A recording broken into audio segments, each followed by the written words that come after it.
have single-tenant investors targeting top-tier assets. Brokers USA, a leading real estate investment service firm specializing in San Francisco commercial real estate, has arranged the sale of San Diego County Family Resource Center, a 40,000 square foot building located on over 5 acres of prime real estate in Lemon Grove, California. The sales price of $6.8 million represented $170 per foot and capitalization rate of 7.39%. Gregory Garver, a vice president and director of Brokers USA National Hospitality Group in San Francisco, represented the seller, Armour and Armour Investments. Brokers USA also represented the buyer, Morelli Brothers Enterprise. Located at 7065 Broadway Avenue, the 40,000 square foot asset consists of one building on a major retail corridor in San Diego County. San Diego County has 5 years remaining on a grass lease structure.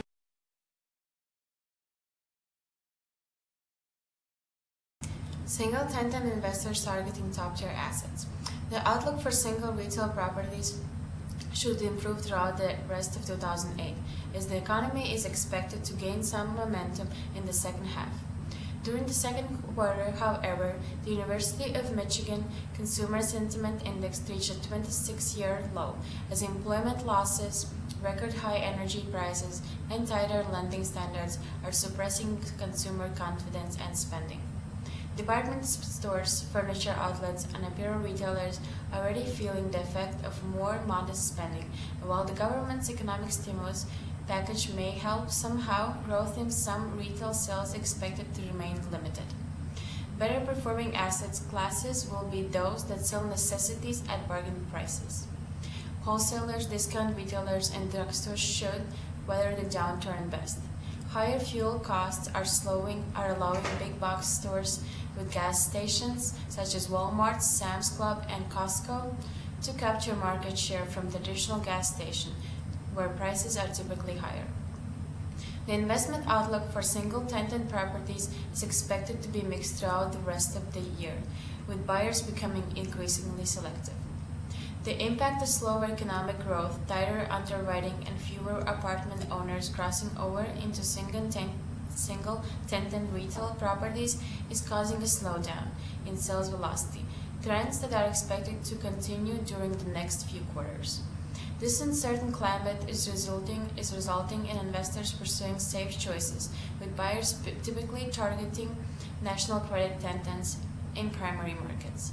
As such, well-located, necessity-based retail properties such as drugstores and gas stations have continued to change hands, while other assets are receiving few offers. Cap rates have edged higher, but the deep discounting that some opportunistic buyers have been hoping for are not expected to materialize this year.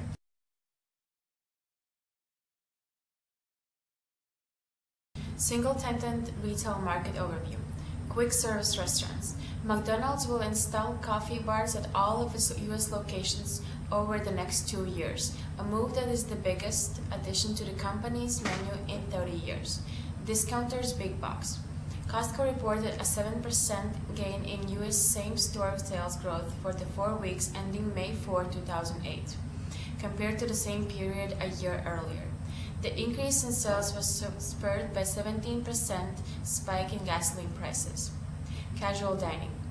Year-over-year, sales at Chipotle rose to 37% in the first quarter of 2008, due partially to new store openings.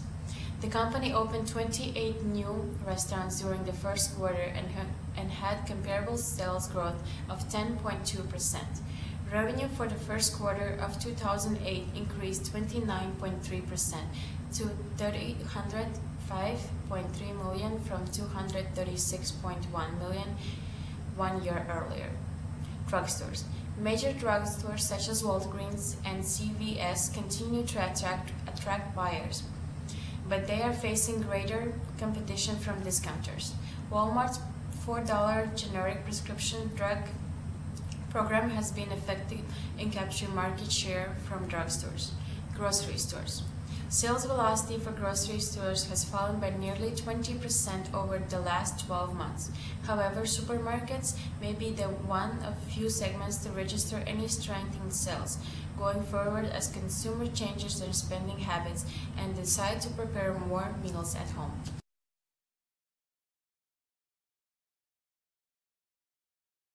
Quick service restaurants. Innovation emerges driving growth. In an effort to weather the recent slowdown in consumer spending, fast food franchises are turning to innovation and mergers to ignite future sales growth. McDonald's, which experienced its first same-store sales decline in 5 years last March, plans to install coffee bars at all of its U.S. locations within the next 2 years.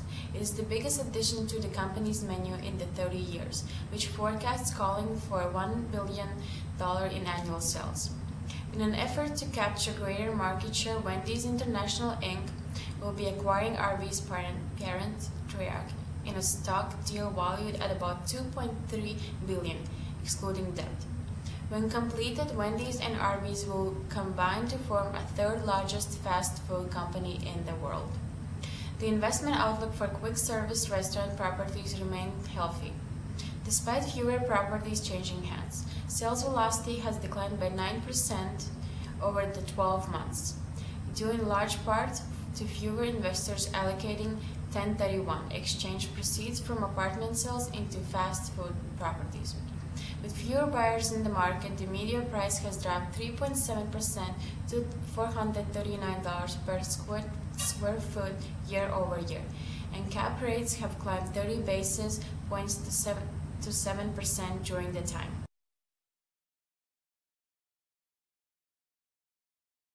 Casual dining restaurants. Consumers still spending at casual dining restaurants. Casual dining restaurants have continued to record a solid performance in the past few months. IHOP's acquisition of Applebee's produced the company's first quarter of positive same-store sales growth since the beginning of 2006, while system-wide same-store sales at IHOP rose 3.7% in the first quarter of 2008. Applebee's system-wide domestic store sales rate increased by 0.5%. Consumer spending also remained strong at Brinker's International Restaurants Chili's and Romano's Macaroni and Grill. Throughout the first quarter of 2008, these restaurants have reported that business is either equal or greater than last year. Buyers continue to actively pursue casual dining restaurant properties, with current transaction velocity maintaining the pace recorded over the past 12 months. Cap rates have averaged around 7% in the time, while the median sale prices has taken up to $288 per square foot. Investors should be cautious, however, as even the major chains have begun closing properties that do not perform well, and many are also scaling back expansion plans. Discount stores. Some discount stores still expanding. The economic slowdown is forcing some major discount retailers to curtail the building of new stores. Walmart plans to completely phase out new construction of its conventional outlets by fiscal 2009 in favor of its grocery discount goods supercenter format. Development of all new Walmart outlets, Sam's Club stores, and neighborhood supermarkets will eventually be cut by 220 sites by fiscal 2010, down from 300 locations that were opened in 2007. Other discounters, however, are continuing to expand. New stores opening at Target and Costco in 2008 should closely mirror last year's pace. Sales velocity for discounters have remained fairly steady in recent months, although there is a wide disparity in pricing and cap rates depending on tenant quality. Smaller discounters such as Family Dollar and Dollar General continue to trade with the cap rates ranging from 7.5% to 8%, while larger stores including Walmart, Sam's Club, and 99 cents only are changing hands with cap rates between 5.8% and 6.5%. This trend is expected to continue as buyers remain focused on top of their assets. Home improvement furnishing. Linens and Things files for bankruptcy protection. Home improvement and furnishing stores, which had excelled during the housing boom are now being hardest hit as the market sags. With an increasing debt load, a slowing economy, and disappearing housing market, home furnishing retailers, linens, and things is filing for Chapter 11 bankruptcy protection and closing 120 out of 589 stores. More than one-third of these affected stores will be located in California, Texas, and Michigan. Home Depot is abandoning plans to add up about 50 U.S. stores to save cash for existing locations. Additionally, the company will close 15 U.S. sites that are not performing up to the company's expectations. If the housing market starts to rebound in the second half, home improvement stores could begin to record some gains over the next few months.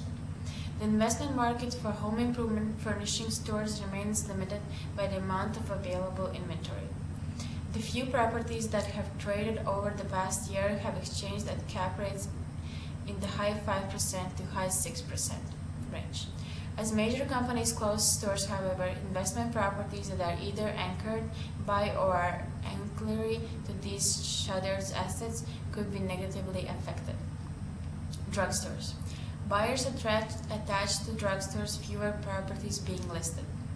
Despite some concern that drugstore industry sales would remain weak after a soft holiday season in 2007, CVS Caremark Corporation posted strong earnings in the first quarter, as the addition of Caremark's pharmacy benefit business helped to offset the impact of lower-priced generic drugs. In an ongoing effort to diversify sales, Walgreens recently purchased iTrax Inc. and Whole Health Management of Cleveland, which provides urgent care, wellness programs, and other services. Year-over-year, sales velocity for drugstores has declined by 17%, mainly due to the lack of for-sale inventory. Nevertheless, inventors are still coveting these assets, as evidenced by cap rates remaining in the mid-6% range over the past 12 months, and the median sale price increased 13.2% to $340 per square foot. The combination of tighter lending criteria and buyers demanding higher yields could, however, further decrease sales velocity during the next year.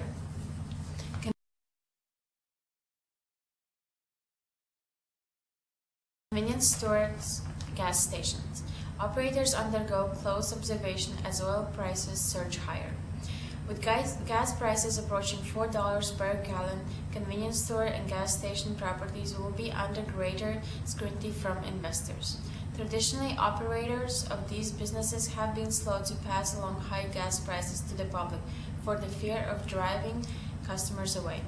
Business owners will want to pay particular attention to the rapid changes in fuel prices that have been occurring in recent months. In the current climate, thousands of dollars can be left in the underground storage tanks if operators focus solely on volume and are lax about margins. While single tenant sales velocity has slowed in recent quarters, convenience store and gas stations continue to attract buyers.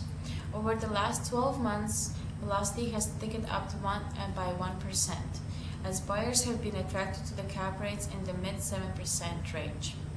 The increased buying activity, along with more properties changing hands in primary markets, has driven the median sales prices for assets in the segment nearly 12% higher to $539 per square foot over the past few years.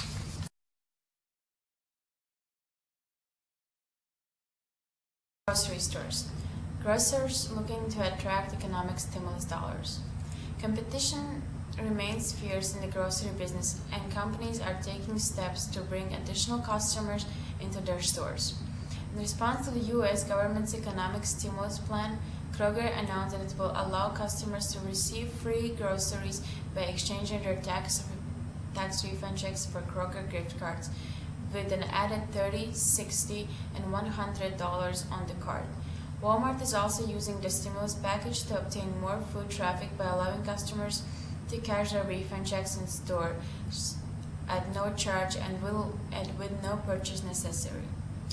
The company will also introduce a number of price rollbacks on grocery and consumable items this year while expanding some of its Orange County stores by as much as 50,000 square feet to add produce, bakery goods, and fresh cut meats.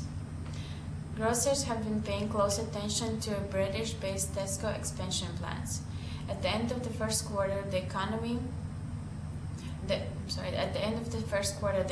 announced that it was going to halt the expansion of U.S. Fresh and Easy neighborhood market operation in order to evaluate its progress.